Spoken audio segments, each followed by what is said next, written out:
دیکھیے ایک چیز سمجھ لیجئے، قرآن شریف شروع کرنے سے پہلے اعوذ باللہ من الشیطان الرجیم کا پڑھنا ضروری ہوتا ہے۔ اسی طریقے سے اگر سورت شروع ہو رہی ہو تو اس میں پھر بسم اللہ الرحمن الرحیم کا پڑھنا بھی ضروری ہوتا ہے۔ تو ہم اعوذ باللہ سے شروع کریں گے۔ اعوذ باللہ من الشیطان الرجیم، بسم اللہ الرحمن الرحیم، الحمد للہ رب العالمین۔ ہم نے شروع میں آپ کو بتایا تھا کہ زبر کی آواز اوپر کو جاتی ہے، زیر کی آواز نیچے کو جاتی ہے اور پیش کی آواز آگے کو جاتی ہے۔ تو زبر کی آواز اوپر مطلب حمزہ کے اوپر زبر ہے اور لام ساکن ہے۔ ہم نے شروع میں بتایا تھا کہ ساکن والے حرف کو پیچھے والے حرف سے ملا کر پڑھتے ہیں، تو یہاں پر لام ساکن ہے تو ساکن والے حرف کو ہم پیچھے والے حرف یعنی حمزہ سے ملا کر کے پڑھیں گے۔ چونکہ ہم نے شروع میں یہ بھی بتایا تھا کہ الف ہمیشہ خالی ہوتا ہے، الف کے اوپر اگر کوئی زبر زیر پیش، دو زبر دو زیر دو پیش، کھڑا زبر کھڑی زیر الٹا پیش اگر کچھ بھی آتا ہے تو الف باقی نہیں رہتا بلکہ حمزہ ہو جاتا ہے۔ تو یہاں پر ہم ملائیں گے حمزہ لام زبر ال، یہ ہو جائے گا کیا ال۔ ہم اپنے دماغ میں سوچ لیں کہ زبر کی آواز اوپر کو جاتی ہے تو اب حمزہ لام زبر ال کہنے کی ضرورت نہیں ہے، ہم ڈائریکٹ کیا پڑھیں گے ال۔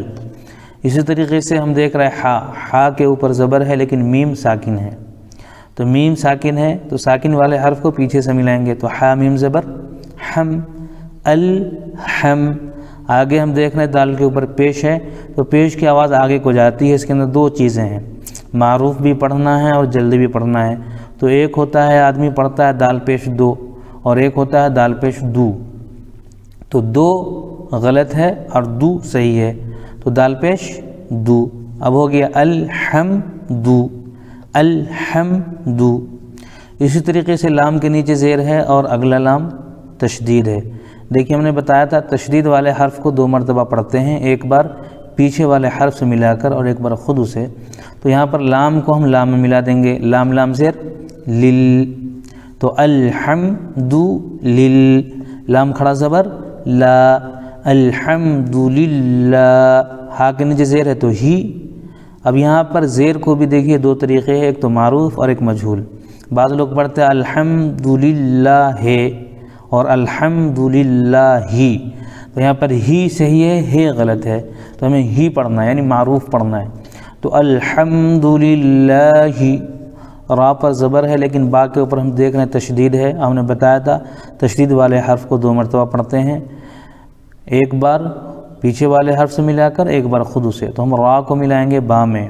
اور یہاں پر یہ بھی دیکھیں گے را کے اوپر زبر ہے اس لیے را کو ہم پر پڑھیں گے، تو را با زبر رب، را با زبر رب، الحمد للہ رب۔ پھر با کے نیچے زیر ہے لیکن آگے ہم دیکھ رہے ہیں تو لام ساکن ہے، تو لام ساکن ہے تو ساکن والے حرف کو پیچھے والے حرف سے ملا کر پڑھیں گے، تو با کو ہم کس میں ملا دیں گے لام میں۔ یہاں الف خالی ہے، بیچ بیچ میں کہیں پہ الف یا واو یا لکھی ہوتی ہے لیکن پڑھی نہیں جاتی ہے، تو یہاں پر الف کو ہم پڑھیں گے نہیں، ڈائریکٹ ہم لام میں ملا دیں گے، تو با لام زیر بل، رب بل، رب بل۔ پھر عین کے اوپر ہم دیکھ رہے ہیں کھڑا زبر ہے، کھڑا زبر الف مدہ کے برابر ہوتا ہے، اس کو ایک الف کھینچیں گے، جیسے عین کھڑا زبر آ، رب العا۔ پھر لام پر زبر ہے ل، اس کو جلدی پڑھنا ہے، جیسے رب العال۔ پھر یہاں میم یا زیر می، یہاں پر یا ساکن ہے اور ساکن والے حرف کو پیچھے حرف سے ملا کر پڑھیں گے تو میم کو یا میں ملائیں گے، میم یا زیر می۔ دوسرا قاعدہ ہو جائے گا یا مدہ کا، یا ساکن سے پہلے میم کے نیچے زیر ہے اس لیے یا مدہ ہو جائے گا، تو اس کو تھوڑا کھینچیں گے۔ اچھا، دوسری چیز یہاں پر ایک قاعدہ ہوتا ہے مد عارض، چونکہ نون کے اوپر زبر ہے لیکن وہاں پر آیت ہونے کی وجہ سے ہم یہاں پر ساکن کریں گے، تو ساکن کریں گے تو یہ مد عارض ہو جائے گا، اس کو دو الف تین الف چار الف بھی کھینچ سکتے ہیں، جیسے الحمد للہ رب العالمین، الحمد للہ رب العالمین، یہ ہو گیا ہمارا۔ اس طریقے سے الرحمن الرحیم، یہاں پر چونکہ الف کے اوپر زبر نہیں دیا گیا یا نون کے اوپر زبر تھا، اگر نون کو ملا کے پڑھیں گے تو نو را زبر نر، نون را زبر نر، لیکن چونکہ یہاں پر ہم سانس توڑ دیے الحمدللہ رب العالمین، تو ہم یہاں پر الف کے اوپر زبر دے کر کے پڑھیں گے۔ جو الف ہے نا، اب یہ الف باقی نہیں رہے گا، حمزہ ہو جائے گا، چونکہ ہم اس کے اوپر ایک زبر دے کے پڑھیں گے، تو حمزہ را زبر را حا زبر رح، الرح، یہاں پر را کو ہم کیا کریں گے، پور پڑھنے کی کوشش کریں گے، الرح، اور حا ہے صحیح ادا کریں گے، الرح، میم کھڑا زبر ما، الرحمن، نون رازر نر، الرحمن، را زبر را، الرحمن الر، حا یا زر حی، الرحمن الرحی۔ اب یہاں دیکھیے مد عارض ہو جائے گا، اس لیے کہ میم کے نیچے زیر ہے، لیکن یہاں پر آیت ہونے کی وجہ سے ہم سانس توڑیں گے، اور سانس توڑتے ہیں تو اس کا طریقہ ہم نے قاعدے میں بتایا تھا کہ زیر زبر پیش، دو زیر دو پیش کی اگر شکل ہے تو اس کو جزم دے کر کے سانس توڑیں گے، تو یہاں پر زیر ہے میم کے نیچے، اس لیے میم کو جزم دیں گے، یعنی میم ساکن کر دیں گے، تو الرحمن الرحیم۔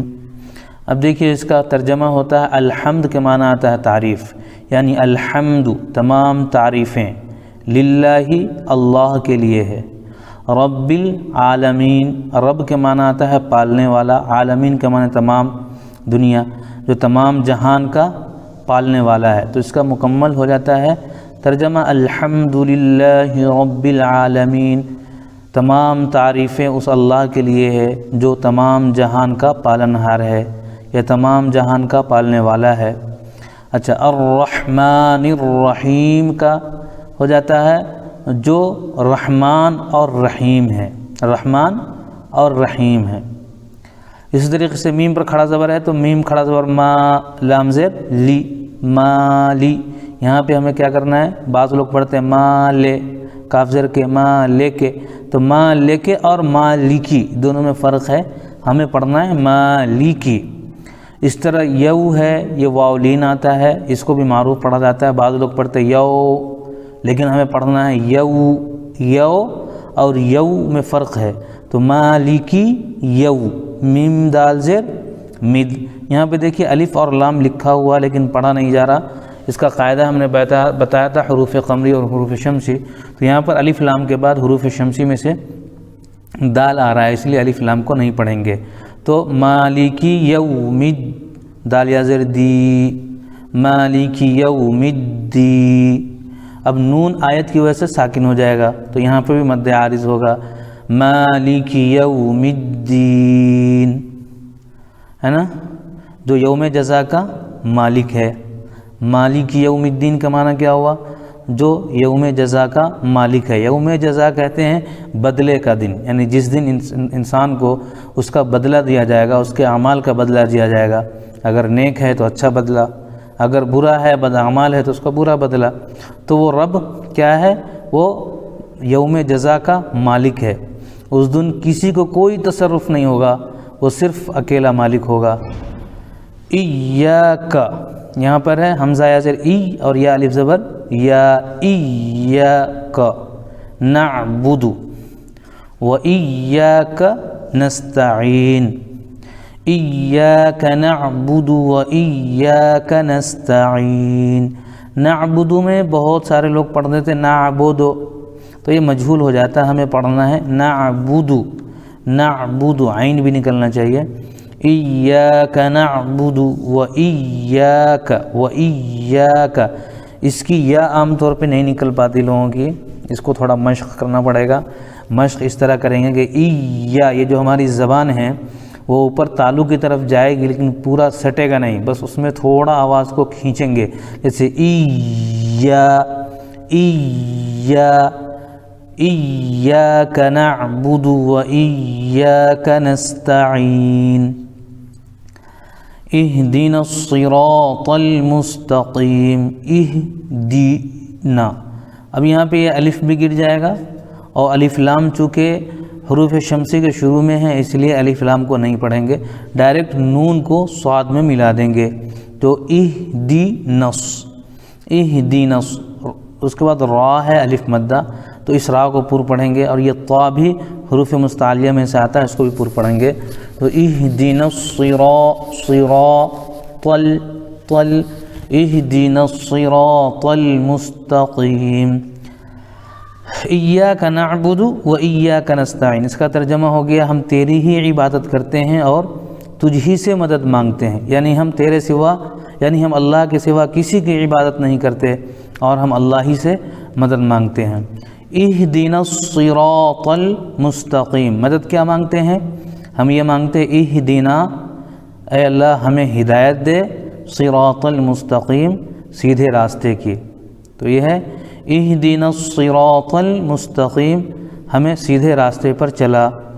صراط الذین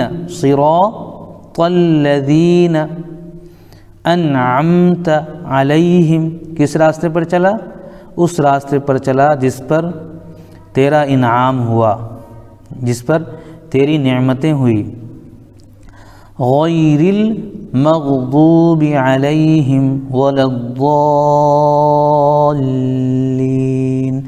یہاں پہ ولا الضالین کی جو مد ہے وہ مد لازم ہے، اور اس کا نام ہے مد لازم کلمی مثقل۔ یہاں پر کم از کم ہمیں 3 الف کے برابر مد کھینچنا ہے، جیسے ولا الضالین،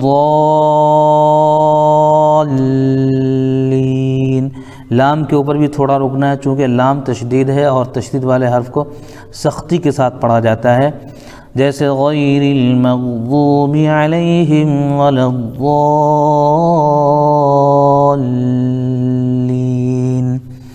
تو صراط الذین انعمت علیہم کا مطلب یہ ہو گیا کہ تو ہمیں اس راستے پر چلا جس پر تیرا انعام ہوا، غیر المغضوب علیہم ولا الضالین، اس راستے پر نہیں جس پر تیرا غضب نازل ہوا، اور گمراہوں کے راستے پر بھی نہیں۔